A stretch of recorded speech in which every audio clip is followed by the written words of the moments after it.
Hello and welcome to this explainer by the Hindu. I am Vinaya Deshpande Pandit. I'm the Maharashtra Chief of Bureau of the Hindu. And today we are going to speak about why thousands of farmers are at the doorstep of Mumbai, just over 100 kilometers from here, and why they have marched over 55 kilometers for a span of 2 days for their demands. Now, remember, we had seen a massive walk by these farmers, the tribal farmers who had walked to Mumbai several years ago. This year, this time on, thousands of farmers again from Palghar, which is the tribal belt of Maharashtra, which is over 100 kilometers from here, have started their long march from Charoti to Palghar. What are their demands and why have they ghirawed the collector's office of Palghar? This is a short explainer trying to tell you why thousands of farmers, the tribal farmers, are on the streets of Maharashtra as we speak. Now, this long march is being led by the CPIM, the All India Kisan Sabha, the Center of Indian Trade Unions, IDWA, Adivasi Adhikar Rashtriya Manch, SFI, and DYFI. The farmers, the tribals who have been walking here, have one basic and the most important demand, which is the strict implementation of the Forest Rights Act. Now, remember, for generations at end, the tribals have been tilling the forest land, and now they demand that at least the land which is being tilled by them in the forest belt should be named after the husband and wife who are tilling the land. Now, remember, the Forest Rights Act was enacted in 2006, formally known as the Scheduled Tribes and Other Traditional Forest Dwellers Recognition of Forest Rights Act 2006. Now, this is a critical piece of legislation for the forest dwelling farmers or tillers, which recognizes their ancestral rights over forest land and resources. Now, thousands of farmers who are marching in this long march say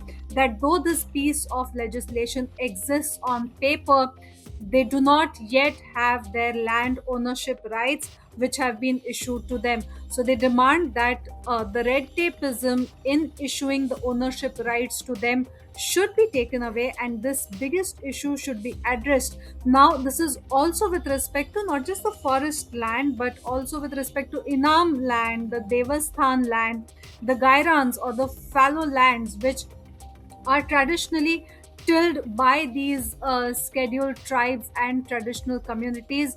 This, again, they say, is hampering their further prospects because these traditional communities who have been tilling these forest lands and resources, the very fact that this piece of legislation was brought about to correct the injustice and to secure the livelihoods, to empower these communities in forest management, that is something the tribals rule has not really happened, which is why this long march has been carried out, with the primary demand that the Forest Rights Act should be implemented, that they should be granted rights over their own land, over their own resources and traditional use, while also making them responsible for conservation, which is what the act says. Now, the other big problem for which these tribals have been marching is the smart meter scheme. Now, the government has installed these smart meters with a view of making sure that only whatever is being used should be charged. But the tribals have said that there is absolutely no recourse because they are claiming that exorbitantly high rates are being charged for electricity which is not being used, and that the system has not really been taking any cognizance of the grievances that they have raised, which is why they have not now asked that the smart meter bills, which they claim that over 50% of charges are additional charges are being incurred by them, so that smart meter scheme should be cancelled, is another big demand that the tribals have made. The other demand is with respect to the provision of households. Now, it is the Gharkul Yojana, under which the tribals and several backward classes of the community, are helped through the umbrella scheme of Gharkul Yojana to give them households. But the tribals have said that there are a lot of technical difficulties, administrative obstructions, and they've also alleged of corruption with respect to supply of identity cards, the identification of beneficiaries, the land rights, the incomplete works. All of this, they say they are unable to get their own house, because of which the Gharkul Yojana is not being implemented, and they are not getting benefits out of a scheme which is rightfully theirs, under which they should have a house. That is why, raising issues and objections with respect to Gharkul Yojana, they have asked that the government should provide the benefits of Gharkul Yojana to all the tribal families which fall under the scheme's ambit. So that is one big demand. The other big demand is also with respect to employment. They say that there are several government services under which there are no recruitments that have happened, though there are several vacancies, and that the government should, on priority basis, fill these vacant posts so that the tribals living there who are educated and who qualify for those jobs don't have to leave their own homeland and go out somewhere in search of job. They've also demanded water, Jal Jeevan Mission. They have demanded that water be provided to them at their households. Now, this is the irony of this entire story. Palghar region, the entire region from where these tribals come, is the region which has the dams which provide water to Mumbai, the megapolis, the financial capital of the country.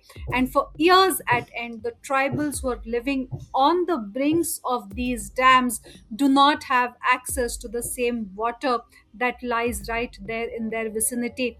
They demand not just potable water, but they demand that the government's promise of Jal Jeevan Mission should be implemented immediately. The work should be completed, because under this scheme, the government should provide functional household tap water to every rural home. Now, though the deadline was of 2024, there are several administrative challenges in this. The tribals say it's high time that they should get water at their doorstep through a tap connection, which is also one of the major demands why they have been walking. The same demand goes ahead with respect to the availability of the dam water as well. As I said some time ago, most of the dams which provide water to Mumbai exist in the vicinity around Palghar, at the doorstep of these tribals, and they do not have access to these dams. This is what they are demanding with their long march. They've also demanded that employment of 200 days should be provided to each and every tribal, with the minimum wage of 600 rupees for each day. There are issues that they have raised with the ration system. They have said that the ration system isn't being implemented properly, and due to corruption, they claim they are not able to get the ration of 35 kgs which the government allocates to them. There are also issues with respect to compensation for their land, which has been acquired for several infrastructure projects, particularly the road projects. And their other demand is with respect to education. They have asked that the government should not shut down the Zilla Parishad schools, and instead the government should fill up the vacant posts of teachers in Zilla Parishads and in ashram schools, so that their children can study and can move ahead. Obviously, the umbrella demand of scrapping of Vadhvan project, which is one of the most ambitious port projects that India is coming up with, is also there. But when you speak with the tribals who have been walking for the last 2 days, these are the main demands with respect to their own livelihoods, with respect to their own concerns about ownership of land that they have.